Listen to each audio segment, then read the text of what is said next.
Ngayong araw, gagawin na natin ang unang serye ng ating mga prediksyon sa tungkol sa mga buhay ng ating mga iniidolong mga artista, lalo na sina Katniel, si Catherine Bernardo at saka si Daniel Padilla. Ayon sa aking nakikita at naramdaman, itong dalawa na alam naman natin na kakahiwalay lang noong Disyembre. Nakikita ko na may kanya-kanya silang mga success sa kanilang career, lalo na first quarter ng taon 2024. Mayroon silang mga projects na gagawin, pero iba na ang genre. Magkakaroon din ng comeback movie o remake ng isang teleserye. At nakikita ko na gagawin ito sa mga buwan ng Pebrero, Marso at saka Abril. Hindi pa tapos ang kanilang pagsasama sa pelikula, pero hindi na mababawasan ng konting kilig factor. Siyempre, dahil sa kanilang mga pinagdadaanan.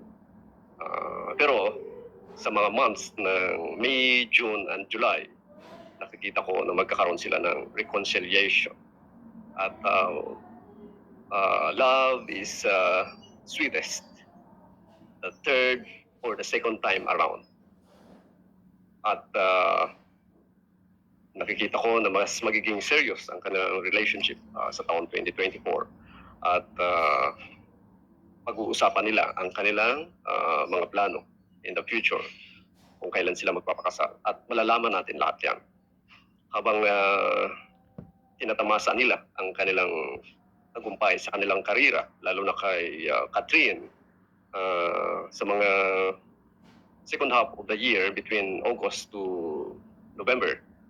May nakikita akong international project sa kanya. Isang international sensation na may gagawin silang project at magtatambal sila bilang love team pero sa isang pelikula. And this will bring more opportunities kay Catherine para gumawa ng pelikula sa ibang bansa. Mas lalo siyang sisikat sa taong 2024. Ganon din si Daniel Padilla. May panibagong love team na mabubuo sa pamamagitan ng discover ng isang babae or future rising star na itatampal kay Daniel Padilla. Hindi magkakaroon ng long-term relationship sa pelikula or sa showbiz itong bagong itatambal kay Daniel Padilla dahil siguro alam naman natin may tinitingnan tayo chemistry. At ang chemistry na yan nakikita lang between Daniel Padilla and Catherine Bernardo. So sa mga fans ni Katniel or sa mga fans ng Katniel tandem, maging masaya kayo dahil magkakabalikan pa ang inyong mga iniidolo at pag nangyari yan, aakyat sa ibang estado ang kanilang relationship that will lead to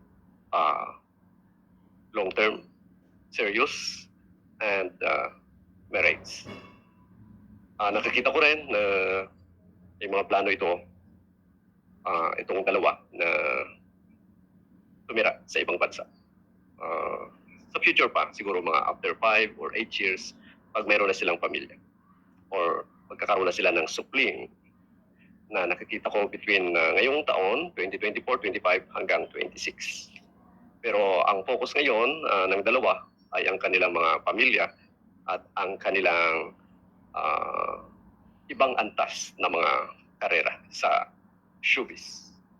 Hanggang dito lang po. Kung may mga tanong kayo tungkol sa kanila, you can So, hi guys! Good morning po sa inyong lahat. Ayan, so, sa mga Katniel fans dyan, ayan, so, hoping pa rin po tayo na sana magkakatotoo yung mga prediction kasi lahat po ng mga prediction o mga hula-hula ng Katniel, pinapanood ko na. So, magkakatugma lang, nagkakapareha lang sila na may balikan daw. So, ayun lang, at maging masaya na din tayo. Pero, alam nyo, ang mas, higit na paniniwalaan natin ay yung itaas. Itaas lang ang nakakaalam kung magkakatotoo ang mga hula-hula na yan. So, ayan. Thank you for watching and God bless.